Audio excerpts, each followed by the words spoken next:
Hi, everyone. I'm happy. Yeah, and Because these homing bullet bills are gonna kill me! And you had it at random once again, so there could be zillions of these things coming at you or none. Yeah, and sometimes it's impossible to get past them, I'm sorry. Anyway. Fireflower time, woo! These, and if they don't see you, they sometimes will, oh my goodness, they go fast here. These are really, really hard levels. This is where, like, I don't know, they really amp up in difficulty. So, it's really helpful to have a fire flower, because you can just obliterate everything. At least those ones weren't homing. Yeah, I don't know how... The homing ones come back later, and they're very annoying. So, I don't remember what I was thinking when I made this level. I was like, we need an athletic level, because those are really annoying, because every kid really liked athletic levels, right? Yes, the coins were smiling before you took them. Yeah, that's what... All the Koopas. Not all of them. Well... all of them will come later. It's weird that the red one's going faster than the blue one. Red ones have always been made to go faster than blue ones. Well, the blue ones actually have been the fastest Koopas. Oh yeah, that's true. Except for Koopa the Quick, and he was green shell. He was special. He got there by hard work, not by his shell color. Yeah. He was proving those stereotypes wrong. It's like, yo, I'm gonna work harder than that. So, I don't know where to go into this tale, really, because we told in the last episode that I had a really good day, and it was awkward, so I'm gonna try to tell it. Okay, so it was a really good day because, like, I've never gone to an actual real rock and roll music concert before, okay? Yeah, I'm the guy who makes rock and roll music. I've never been there. I've never had the experience of live music. You can't have their music influencing yours too much, though. Yeah. You gotta kind of keep your... the elbow toss there. Anyway, you gotta keep your ears, like, only attuned to my heart. Yeah. Anyway, the only show I'd ever been to that was, like, an official music show, like, was I went to see Sung Han Jung in concert in March of 2015. Yeah, I think so. Yeah. So, and... That was a tale in itself. For anybody who... Game over. I wonder what that was included. Anyway, anybody who wants to see who that is, type in JWC Free on YouTube, and the videos with like 40 million views that come up, that's him, the most famous guitarist ever. I saw him. But this time, the group was Sidewalk Prophets. Alright, anybody who knows Sidewalk Prophets knows that they've got like... They like kind of rule one of the roosts on Christian radio. And their songs are actually like pretty good. Their hit was What I Would Say to You. The Words I Would Say. The Words I Would Say. And they had a lot more hits after that. Yeah. Like You Love Me Anyway, and all these songs that like rotate heavily on Christian radio. Anyway, so I was going to see them with some friends. I was really excited about that, but listen. And I wasn't there, so he's going to tell us. Yeah, so I want to preface here, I am very awkward, and I was a little bit nervous about the car ride there. Not because I had any anxiety about being with these people, but the fact that making conversation for that long can be very hard for me. So it was kind of like a selfish reason to be kind of nervous. And I had good reason to be, because they were all carrying on normal conversation and being very calm and cool, and I was like, yeah, I can do this. I can do this.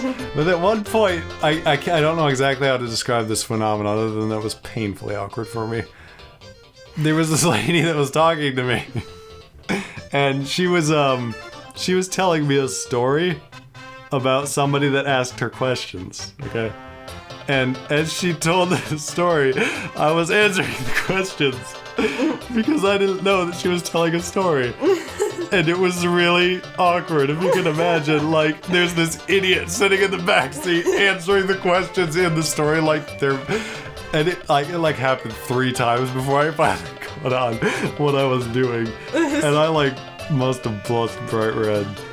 I was so embarrassed. So then, that happened. The rest of the conversation went really well. We went to have pizza. At Pizza Hut. At Pizza Hut. Okay. I'm gonna go and change the music here and get a different vibe going. Okay. Because Pizza Hut doesn't have this kind of music. Pizza Hut is the exact vibe of this next level. Let's go.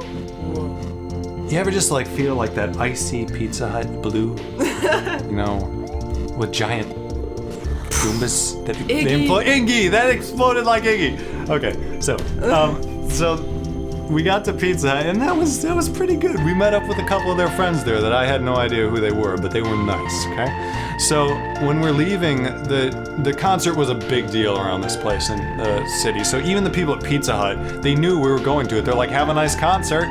And I was like, turned around, I was like, "That's really nice." I was like, "You too." I was like, and then I realized after I walked out, they're staying here working. They're not going to a concert. What?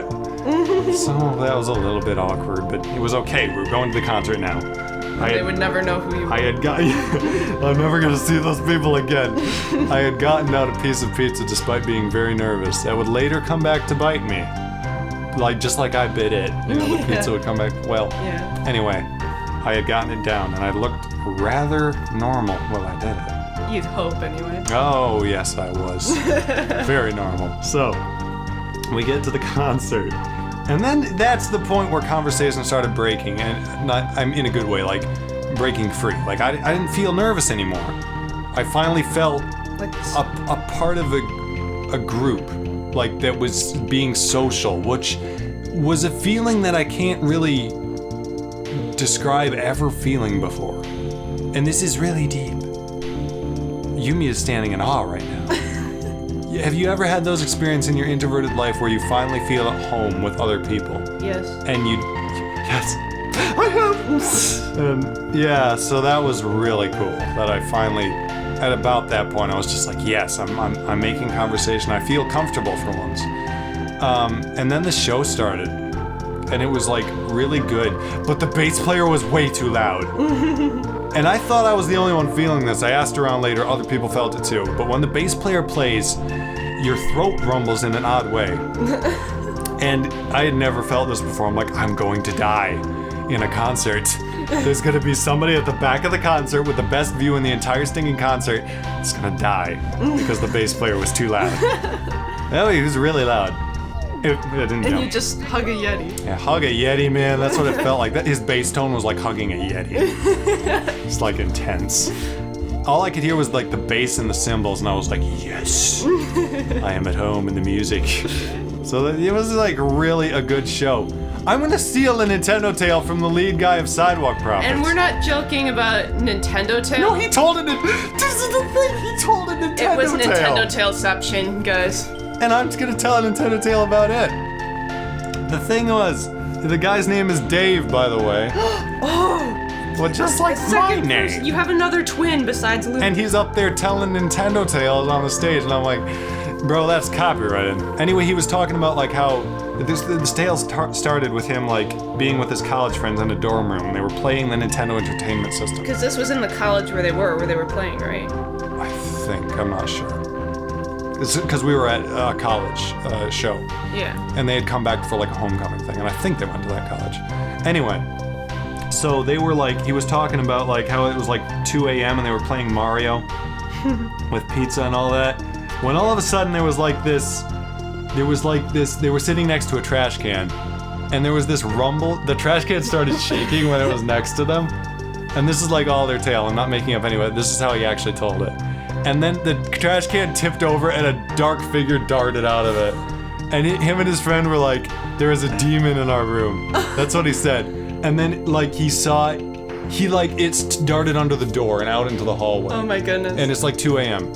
So he like opens the door and like he sees for a split second it dart under another room. Lights come on. People start coming out of that room. It darts under another door. It's like waking up the whole floor of the dorm. And then finally, after it wakes up 3 or 4 people, it comes out back into the hall and it's like pinned up against a corner. And he sees it's a squirrel at this point. He's like, it looks like a strange squirrel. And then the final door on the floor opens and people say, like, he said, there's this weird guy that lives there that nobody talked to. And he said, like, he wore a trench coat all the time. What? And like the sunglasses beard thing, like nobody knew who he was. Oh man. So he comes out and he like sees that and he's like, I think he said something to the effect of, can I have that? Pointing at the squirrel, and they're like, Yeah. And he took like an empty, I think it was a Starbucks cup or something. He put it down on the floor and he coaxed the squirrel to come near him. And it did. Whoa. It crawled right into the Starbucks cup and he's like, and they were not believing their eyes at this point. So then the man picks it up in the cup and walks back into his room. And everybody follows him to see what he's gonna do with it. So then he's like, I think he says at that point, can I keep it? Or something like that. And then the guy's like, no, that's probably not a good idea to keep a squirrel. So what the guy does, he opens his window and tosses the squirrel out. And like top floor of a college. And it was not a flying squirrel. No, it was. It like they all watched in horror. Like its wings spread out of nowhere, and it glided down Whoa. to the bottom, and then in honor of that squirrel, that they sang "Free Falling" by Tom Petty, and they changed all the lyrics. Like there was something about bad girls, and they changed it to bad squirrels, and they sang the whole song, and the entire college was singing along with them, and it was a very magical moment. Wow. And that was the first Nintendo tale that I've ever heard that wasn't ours. And they were playing Mario. Yeah, they were playing. Yeah. On So the that's a NES? true Nintendo tale. Yeah. Was And it like free? I think that at one point they thought the squirrel was gonna like gnaw their cords or something when it man. first came out. Oh my goodness, we An got a ice problem. one. Yeah. So thank you, Dave, for that story. I just totally ripped off your tale there, but It was awesome. it was amazing. And we do all Nintendo credit to tales, you. so So you can hit us up anytime if you want like help Yeah. on.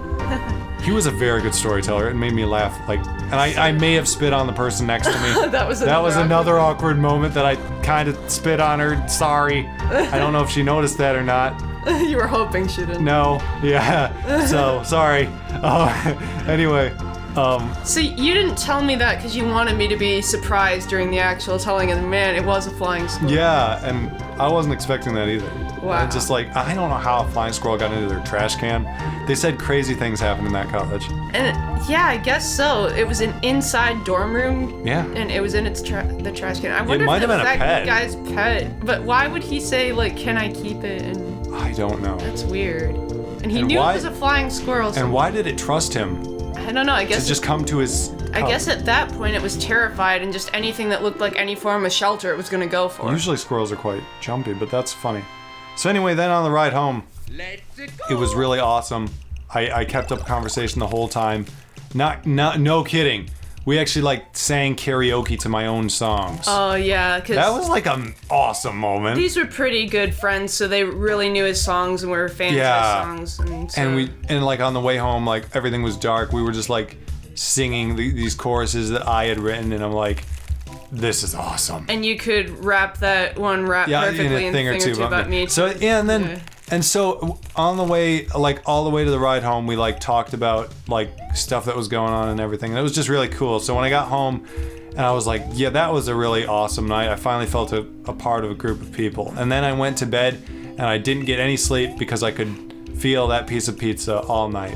I must admit to being a little bit nervous when I consumed it, and it did not digest.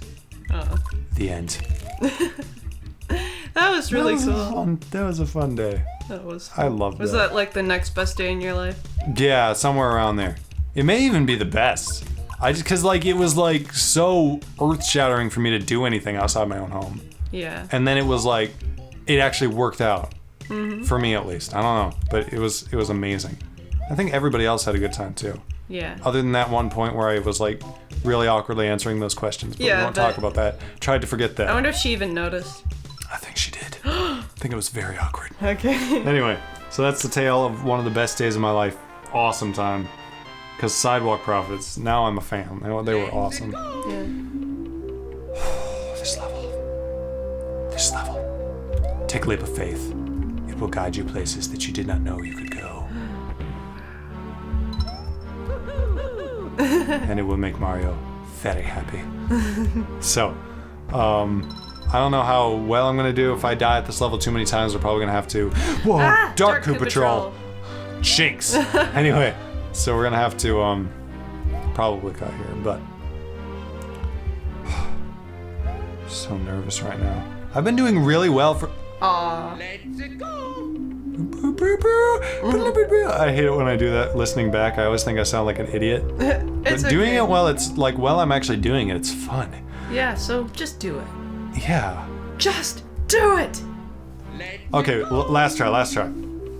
You're using all 3 of those lives. Yeah. I could go back and get more every time, but Yeah. I'm trying to cut it out. So, man, we got a lot of tales off our chest that we've been wanting to tell. First, we told, like, this is all on the same night of recording. We told the Halloween tale. We told Iggy the Iguana. We told the concert experience with a squirrel story. The best days ever were before that. Wow. Sky Pop time! You can shoot missiles! With a heavy metal remix and exploding ships of moles. Dead mole. Goodbye. You ain't flying, squirrels. The Sky Pop is back. You can slow down just like in Quest to Rescue the Oceans. I use the exact same coding. And speed up, but I don't think you'd want to. No, because there are different things coming. Your best plan of action is to go up and down just a little bit, stay near center, so you can adjust as needed. I kind of like how Mario has like goggles all of a sudden now. Yeah, he put them on when he got in the sky. Ah! Whoa! Whoa! Ah, I didn't see that wall. Okay, that's a taste of what's coming in the next episode. We will see you guys then. See ya.